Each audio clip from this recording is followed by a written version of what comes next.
in your mind. Go ahead. You might actually see God. Right. Jesus said that those who love darkness and do not want their deeds to be exposed will not come to the light. That's what he said. And the reason is now they have condemned themselves because they have rejected the light. They sent themselves to hell. All right.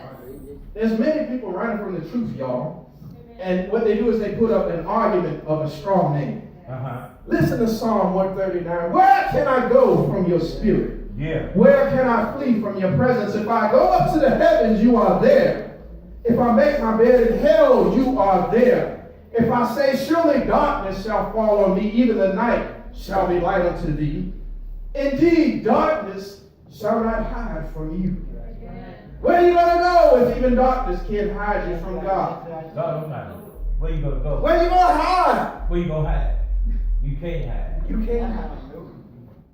This is a confident assurance for the saints, amen? Who understand that even though they're in a dark situation, the Lord is right there in the midst. He said, I will never leave you, nor will I forsake you. But this is a terror for the sinner man.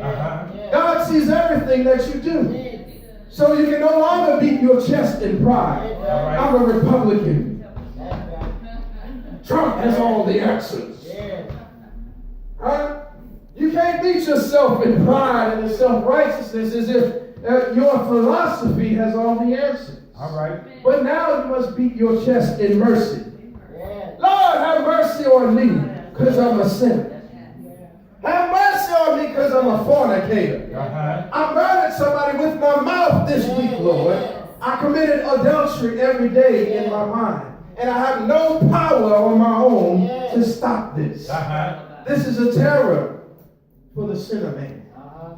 We need to get to that place where we say, I don't want to hurt nobody no more, God. I want to know you as my Lord and Savior. Yes, sir. Give yourself no rest until repentance enters your heart. When I got saved, I kept going to God for 3 weeks until I knew I was saved. Until I knew something had changed on the inside of my heart. I didn't want nobody telling me to shake the preacher's hand, to come down an aisle. I had to know for myself. Yes, sir. Go ahead, preacher. This week, a big tree fell in my yard, Pastor.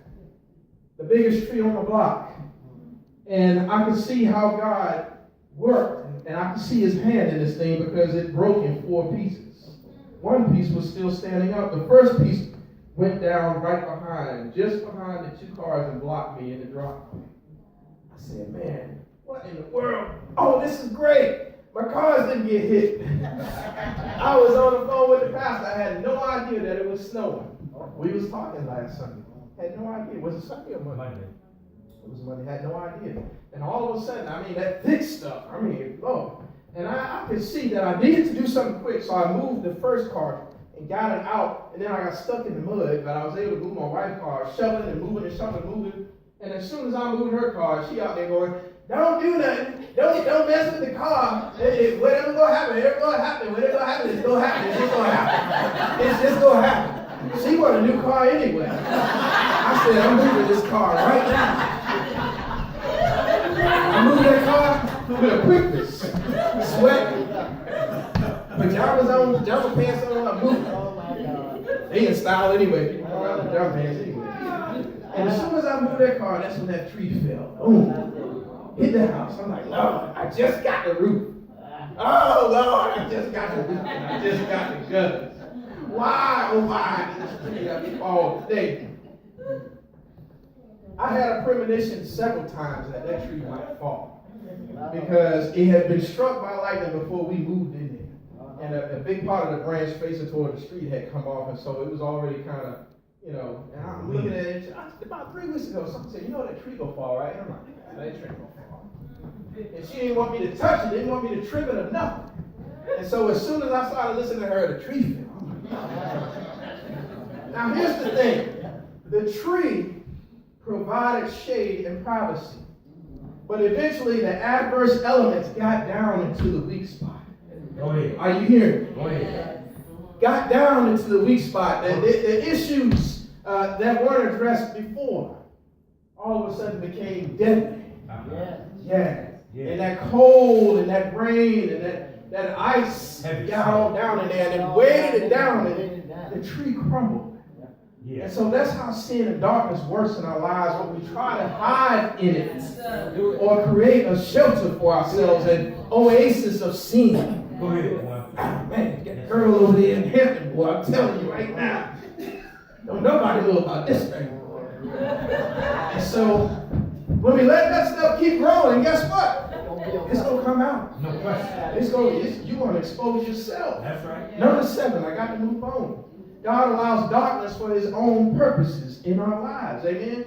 He might allow darkness around us, but guess what? You got to deal with the darkness on the inside. All right. Darkness might just be his will for your life at this time. Uh-huh. Amen? Even if you feel like God has called you to do something, and he's got you sitting on a shelf, guess what? You still got to live right. Yeah. You still got to live holy because somebody's watching you. All right. And they're looking for how you respond to what's happening in your life. There's no greater witness than having somebody like a Paul or Silas respond the way they responded when something tragic happened in their lives. Uh-huh. Now, guess what? And I'm sorry to burst your bubble today if you think that you're supposed to know everything that's going on with your life. You ain't supposed to know everything that's going on with you concerning God's will. All right. You just need to see God in everything that's going on with you. Yeah. You don't need to know everything. You just need to see him in everything. Is that all right? Yeah. Listen, God let them throw Jonah over the boat. Uh-huh. They know what was going on. They just knew darkness just came. What in the world? This ship is about to explode. We're going to die. Mm-hmm. And they threw him over. God allowed him to go into the dark depths of the belly of a whale. Uh-huh. Some great fish. Amen? Because there were people whose hearts were open to hearing the gospel. All right. In Nineveh, The Ninevites. somebody had to go. Yes, sir. Somebody's got to go, church. Are you listening? Amen. Jesus said, the prince of this world is coming, and he will find no darkness in me. Uh-huh. He told us to work while it's day, While it's day. because the night comes when no man can work. All right. Even when Jesus had finished praying in the Garden of Gethsemane and they came to arrest him, he said, all this time you ain't touched me while I was in the synagogue, while I was out in the temple, you didn't do nothing. But now it's your time of darkness. Uh-huh. It was God's will to bring darkness over the land of Egypt, to send a destroyer to kill all the firstborn of man and beast, from the plains to the palace. But those that covered themselves with the blood of the Lamb and stayed behind the door of safety was safe from his wrath. Amen. Evil is here in this world, so you can overcome it. You don't have to get any deeper than that. That's why we are called children of the light. Uh-huh. We have to not just have church, but we have to be the church. All right. Praise is who I am. Uh-huh. Yeah. The Bible says, submit therefore unto God, resist the devil, and he will flee. He'll scram. Yeah. He'll scram. Yeah. And so you ask, how do I deal with the midnight, Deacon Jones, that's in me when midnight is all around me? Look at verse 25. It says that Paul and Silas prayed and they sang praises. Uh-huh. You gotta know God in his deep purposes to be able to bless him in the valley low after you have been on the mountain high. Yeah.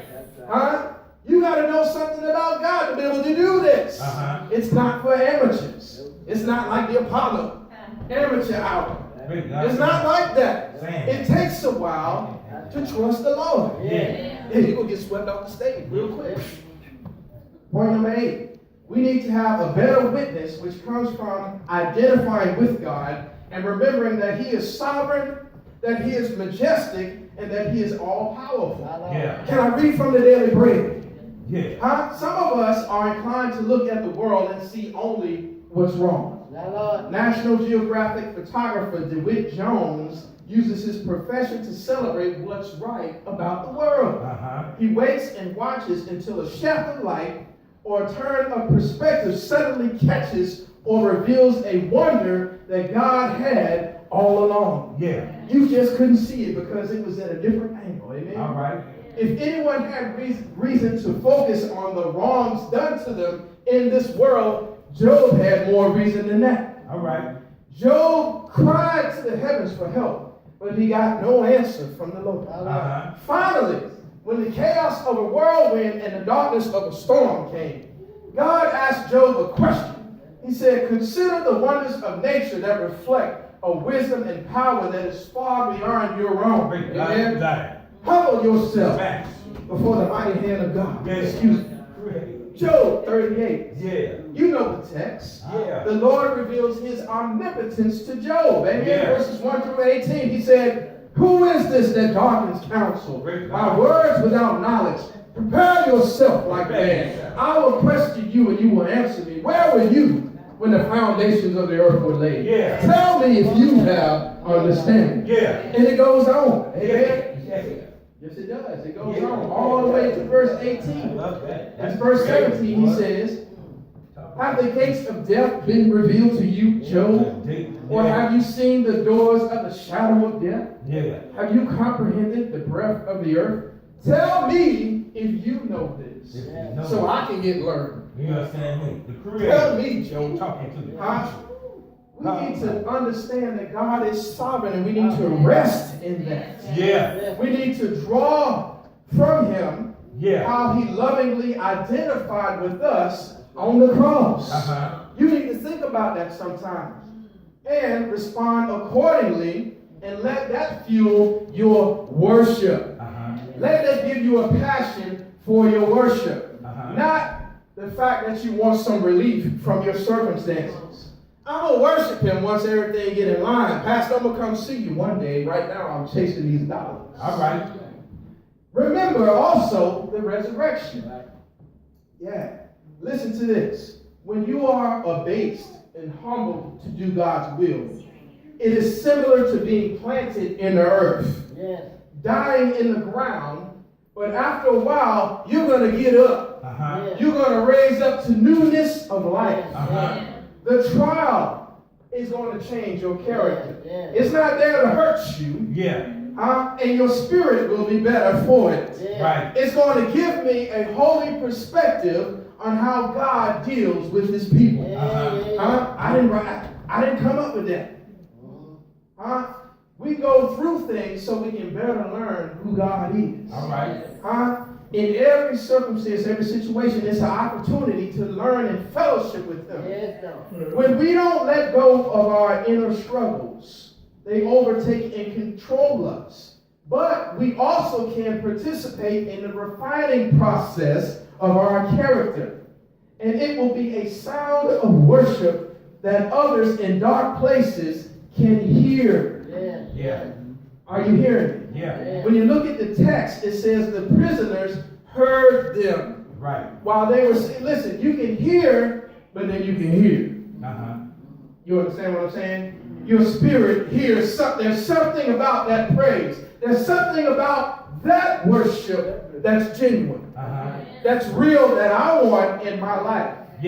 We embrace adversity so that the comfort that we are comforted with, we can now comfort somebody else with. All right. If you don't go through nothing, you can't encourage me but so much. Right. You can't help me but so much. If you ain't never been through nothing. Do people around you see the joy and the peace and the assurance that you have because you know that God has your best interest at heart? All right. We know that we know that we know. Ain't that what we say? But they don't know whether or not you really know. Are people hungry for something that they know that you have? The outward expression of the relationship that Paul and Silas had with the Lord was real preaching. The outward expression of the relationship that Paul and Silas had with the Lord was real preaching. That cut to the heart. And so if I don't have to tell you to repent if I'm living a lifestyle of repentance. All right. You just look at my life. Yeah. I don't change. Everywhere I go, I'm the same. I don't act differently because I'm in the mall or I'm at the buffet. I'm still Carl. I'm the same guy. And so guess what? You shouldn't change either. Yeah. What was that? Put the mask on. Paul rebuked Peter because, put the mask, take the mask off. Paul, on one occasion, rebuked Peter because when he got around his boys, he changed. He put another face on. That's right. Number 9, last point. Let me move on so I can get to my close. Paul's mission didn't stop because he was in jail. Yes. His work for God didn't stop because he was in jail, because he was briefly detained. He sang his song of worship anyway. He preached and lived for Christ anyway. We heard the scripture today that says, I can do all things through Christ who gives me the strength. Yes. Jesus said, go ye therefore into every nation, preaching repentance. That's right. Not only preaching repentance, but living repentance and making disciples. But if you never set out to go, there will be no earthquake. If you never go, the foundations of their hearts will never be shaken, and the gloom of the dark dungeons of their souls will overwhelm them. There will be no jailhouse rock. All right. But when you go as a living witness. Yes. Go as a worshiper so that you can give hope to somebody else. Yes. Listen, it says that the place was shaken and they were loosed from themselves. God sent an angel and there was an earthquake. Everybody got out. Yes, sir. Paul and Silas could have left too. Yes. It's an opportunity to get out. We free. That's right. The Lord freed us. But here's the deal. They stayed. And because they stayed, the Bible says the leader came out. The leader came out because he was awakened out of his sleep. Are you hearing me? If you stay just a little bit longer with your worship, you're going to get to some people. You're going to be able to influence some people. Amen. If you want to catch big fish, let your worship be your response. Whatever situation you are in, you don't know what God is trying to do.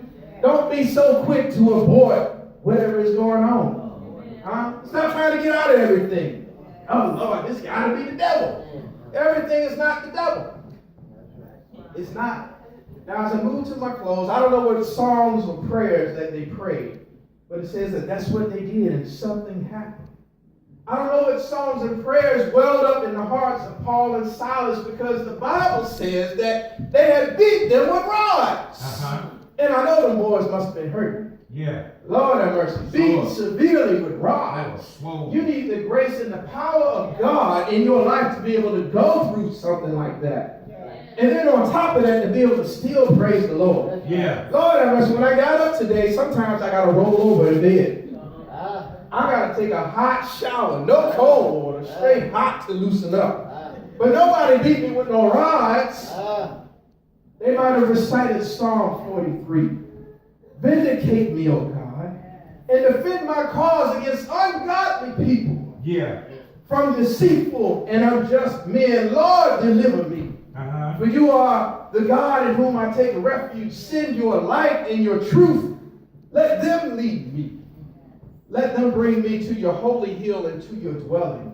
Then I will go to the altar of my God with exceeding joy. My Lord. In other words, I can't wait to get to worship. I can't wait to praise the Lord. I don't care if I'm in jail. So while they are cast down, hope thou in God. Yes, sir. I hope in God, for I shall again praise him, the one who is my salvation and my God. I'm talking about Psalm 43. My flesh might feel a certain way, but my spirit wants to bless him anyhow. Yes, sir. You going to listen to your soul? You want to be a soul man? Come on now. Or you want to be a spirit man? Come on now. I'm a soul man. Hey. You ain't even going to praise the Lord. Can't go do nothing. Soul man. They might have recited Psalm 43, or they might have sung Psalm 27. Listen to this. The Lord, he is my light and my salvation. Whom shall I fear? The Lord is the strength of my life. Of whom shall I be afraid? When the wicked came, even my enemies and my foes, to come upon me to eat of my flesh, the Bible says that they stumbled and they fell. I'm talking about a jailhouse rock. I'm talking about a shaking that's going on. They stumbled and they fell. When the praises go up, the blessings come down. When the praises go up, the angels come down. When the praises go up, deliverance and salvation come down. Amen. It goes on to say, though a host encamp against me, my heart shall not fear. Though wars shall rise up against me, in this will I be confident. There will be peace in the valley. Yes. I might be in chains right now, but the word of God is not changed. Neither is my spirit. They might have sung, oh death, where is thy sting? Oh grave, where is thy victory? Arise and shine, for the light has come. And the glory of the Lord is risen upon thee. They might have had a good service in that jailhouse. Might have felt like taking up an offering. And giving a benediction. But here's the benediction. He goes on to say, one thing I've desired of the Lord, and that will I seek after. Are you hearing? Yes, sir. That I may dwell in the house of the Lord forever. All the days of my life, to behold the beauty of the Lord, and to inquire in his temple. People need to see that you are on a journey to seek the one thing that you have desired of the Lord. To behold his beauty and to pursue his presence. I want to worship like that, y'all. I want to worship in spirit and in truth. I don't know about you. That means you got to know that he's God in the good times as well as the bad times. And you got to worship him and trust him just like that. That's right. Yeah, because when you know him and his ways, you can worship him no matter what, because the one thing that you desire of the Lord will always be on display. That's right. Yes, it will. And it can forever change the fate of those around you, because they saw God was working in your life during the dark times. All right. Yes, sir. Amen. I'm through. God bless you, Pastor. Come on. Put your hands together for the pastor.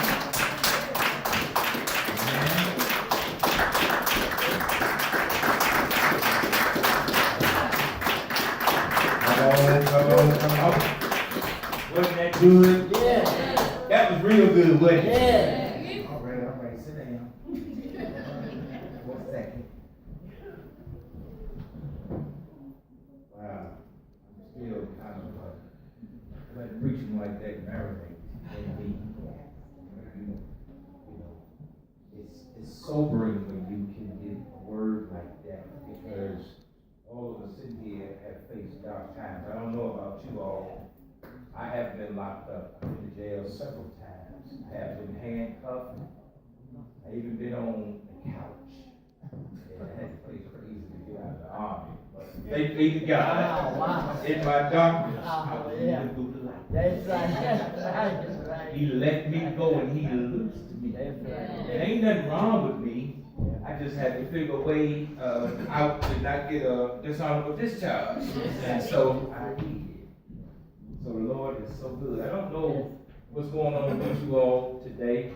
I don't have to go behind him because he preached that. Did he preach that? I don't know what your midnight hour is. I don't know what your midnight is. I don't know what's going on with you. But I will tell you this. Now, he said something. He said a lot, but he just said something a while ago that really got me. He said, if you don't go, be no earthquake. I like that. I know that probably went right over y'all head, but it didn't go over mine. If the Lord has sent you and you don't go, nothing will happen. It says suddenly, the boys was worshiping, they were singing and praising the Lord. Earthquake came. God loosed everything. Let everybody go. They could have went, but they didn't. He stayed and worshiped the Lord. And then a man came and his whole household was saved. I don't know about you today. I don't know if you're saved or you're born again, but the doors of the church are open. Now you can stand. The doors of the church are open.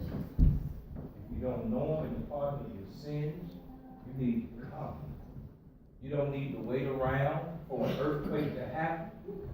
You don't need to wait around for a building to collapse. 13 people just got injured in Savannah, Georgia. Building collapsed. Y'all know 6 or more people, and they're still trying to pull people out of rubble in Miami because the bridge collapsed. Y'all know what is going over these bridges? Y'all know the bridges, y'all. Y'all all right, y'all say. That just happened. They probably didn't finish it, and they shouldn't have had it open for people to even travel over, but still, it took the lives of several people. for those families in mourning. You see stuff that's happening all around our country, all over this nation. Children getting shot and killed in school, staff members, teachers. We're losing lives all over the place. These are wake-up calls. The snowstorm that Deacon was talking about, I had just woke up. After talking to him, I had just woke up and told my wife, I said, Deacon, I said, it's snowing outside, there's a snowstorm. I'm coming home. Everywhere I went in this city, Nick, was blocked. It was crazy, it was chaotic everywhere. About 3 inches of snow on the ground. People was having accidents everywhere. What was taking me 12 minutes to get home when I hit 464 took me over an hour and a half. Trying to find a way home. God is telling you today, you don't have to try to find your way. It's already found you. All you got to do is come. Doors of the church are open. If you don't know him in the pardon of your sins, you need to come. It doesn't take a storm for you to draw near to him. But usually, guess what, y'all? He'll use a storm to have you to draw near. He uses stuff like the loss of a loved one, of a friend. He uses stuff like that so you can wake up and show how important it is that you need him. He'll use tragedies to happen just for you to wake up. They're called wake-up calls. And I wonder how many people get these wake-up calls every day. We see this stuff on the news every day. Some of y'all that you don't like to watch the news, you need to watch the news. You need to watch it because it's telling you something. It ain't just telling you bad news, it's telling you something. And it's telling you, most of it is a wake-up call. You need to see the signs of the times. It's in the news. Every day when you turn the news on, the signs of the times are in the news. If you don't know him in the pardon of your sins, you need to come.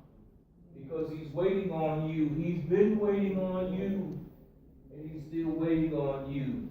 And you don't have to wait until the last minute when you're on your deathbed to plead your case. It's going to be a little bit too late then, even though it won't be late because he's never late. He's always right on time. If he saves you on your deathbed, you good. Yeah, you in good standings. But you might not make it. Something might happen, whereas your name is called, you're called on the road, you don't even know your name was called, and you didn't accept him. You didn't accept his love, you didn't accept his forgiveness, you didn't ask him to forgive you, you didn't repent of your sins. And so guess what?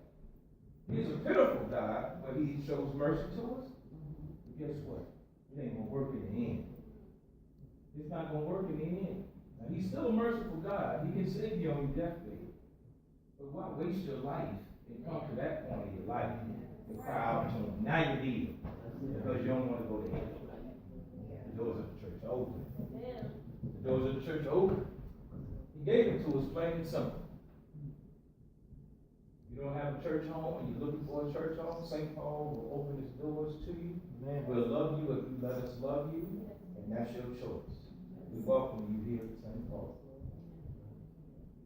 So if all hearts and minds are right with the Lord, you've made your peace with him. If you know in your heart of hearts, because the deacon said that the darkness is not always around us, a lot of times it's in us. Ain't that what you said? We got to work out our soul salvation in trembling and in fear. Because something's working in it. Genesis said it's crouching. It's crouching like a lion. Y'all watch National Geographic. A tiger and a lion and a bear, oh my. They don't never, let you know, when they come in for their prey now, you got to be very quiet. Y'all can't hear me moving. Y'all can't hear me moving. You hear me talking, but you can't hear me moving. Because I got karate feet. I'm telling y'all now, when the lion get ready to hit its prey, it don't roar and let you know that it's in the area. The lion is quiet. That joke be moving through the jungle, through the wood. Ain't nobody hear him. You know what I'm saying? But you can't even see him. He camouflaged. He looked like burnt grass. By the time he get ready to hit you, you late. By the time he gets you, it's over. It's over. It's over. That's why the scripture says the devil is roaring and he's moving like a proud lion. If he's sin, he's crouching, trying to get us. We have to master it. The only way you can do that is through Jesus Christ. Let us bow our hearts to the throne of grace. If all has made their peace with the Lord, and things are well. If you know that today, when you go home, you go to sleep at night, you say your prayers, that you made your peace with God. That's what I want you to know. Because tomorrow is not promised to us. Let's bow our hearts to the throne of grace. Father in heaven, we love you and we thank you for a sobering message. Oh Lord, you made it so relevant. You took us back in time and you gave us metaphors and things that we recall and remember through television, through songs. But you said in your word, in this particular text, that Paul and Silas were worshiping you in the midst of their trouble, in the midst of their darkness. They worshiped you, beaten with rods, sores swollen, cut open. They worshiped you. And that's how we should do it, oh Lord. Anytime that we have a tragedy, sorrow, grief hits us, we ought to be able to worship you. In the midst of our darkness, we ought to be able to sing a song to you. You deserve it. You deserve it, Lord. You deserve our hallelujah. You deserve our praise. You deserve the honor and the glory because you are majesty. And so we bless you in this place on the day. Thank you for Deacon Carl Jones and thank you for how you have given us a word to run on with today. And I pray that you will strengthen him from the crown of his head. So now as we depart from this place, bless your people, Lord, as I speak to them. Bless them that they have listened and heard you today.